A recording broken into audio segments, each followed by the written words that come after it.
আমরা নির্বাচন চাই, অবশ্যই চাই, তবে সেটা সংস্কার সহ, জুলাই ঘোষণাপত্র সহ। যারা ছাত্র, আপনারা যারা পরবর্তীতে ওসি হবেন, এসপি হবেন, ডিসি হবেন, আপনারা কি কোনো রাজনৈতিক দলের দালালি করতে চান? আপনারা কি আর কোন স্বৈরাচারের পাহারাদার হতে চান? প্রিয় রাজশাহীবাসী, এই অভ্যুত্থানে যারা দাড়ি পাকাওয়ালা মানুষ কয়জন রক্ত দিয়েছে, আর যারা ছাত্র তরুণ তারা কয়জন রক্ত দিয়েছে? যারা সংস্কার কার্যক্রম বন্ধ করতে চান, আপনাদের তরুণদের সাথে বসতে হবে, তাদেরকে জিজ্ঞেস করতে হবে যে তারা আর দাবেদারি করতে চায় কিনা। এই তরুণ সমাজ আর দালালি করতে চায় না, এই তরুণ সমাজ আর দালালি করতে চায় না, এই তরুণ সমাজ দাবেদার হতে চায় না, এই তরুণ সমাজ আর স্বৈরাচার হতে চায় না। সুতরাং যারা সংস্কারের বিরুদ্ধে অবস্থান নিয়েছেন, আপনারা জেনে রাখুন, আপনারা এই তরুণ সমাজের বিরুদ্ধে অবস্থান নিয়েছেন, এই জাঞ্জির বিরুদ্ধে অবস্থান নিয়েছেন। দাড়ি পাকাওয়ালা মুরব্বীরা ফেল করেছে, বাবারা ফেল করেছে, তখন সন্তানেরা রাস্তায় নেমে এসেছে, বাবাদেরকে কাঁধে কাঁধ পেতে দিয়েছে রাস্তার মধ্যে, যে আমি যাচ্ছি, আমার কাঁধে হাত দিয়ে দাঁড়াও।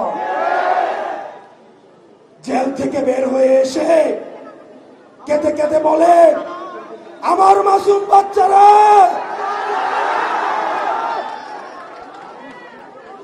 আমরা কি জানি না গত 16 বছর আপনাদের ব্যাংক কেমনে ছিল,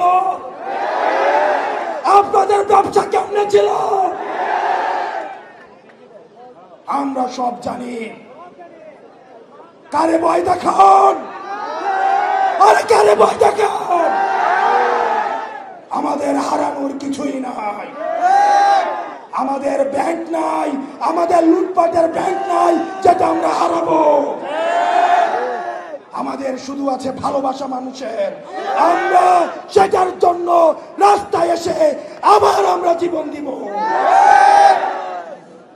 ডিসিএসপিদের বলছি, আপনারা যে ভালো ব্যবহার করছেন আমরা জানি, আপনারা চিপায় পরে আমাদের সাথে ভালো ব্যবহার করছেন।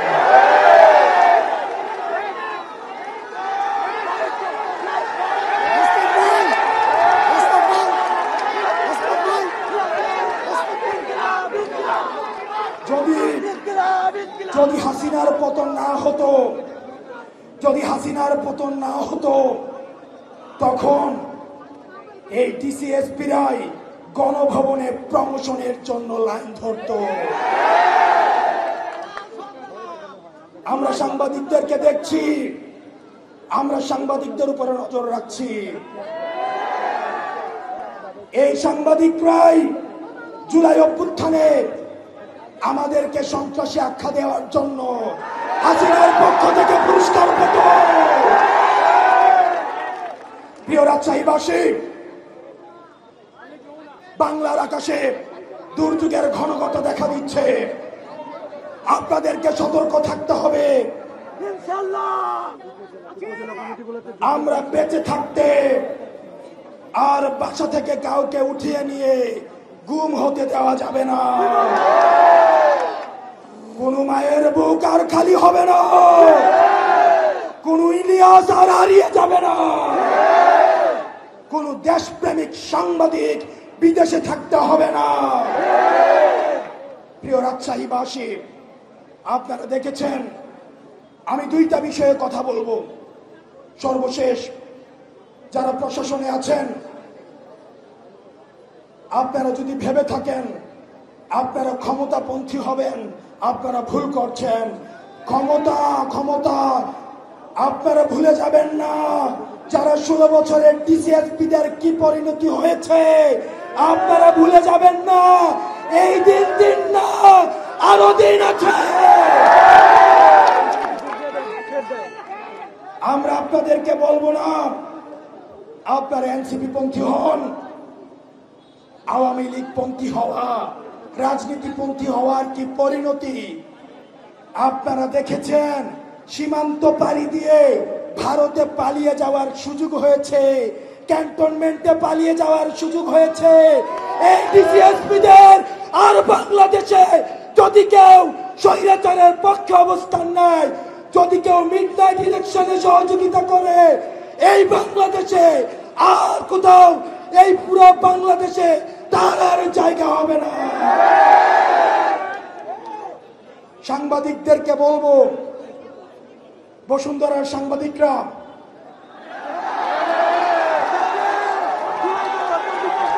বসুন্ধরার সাংবাদিক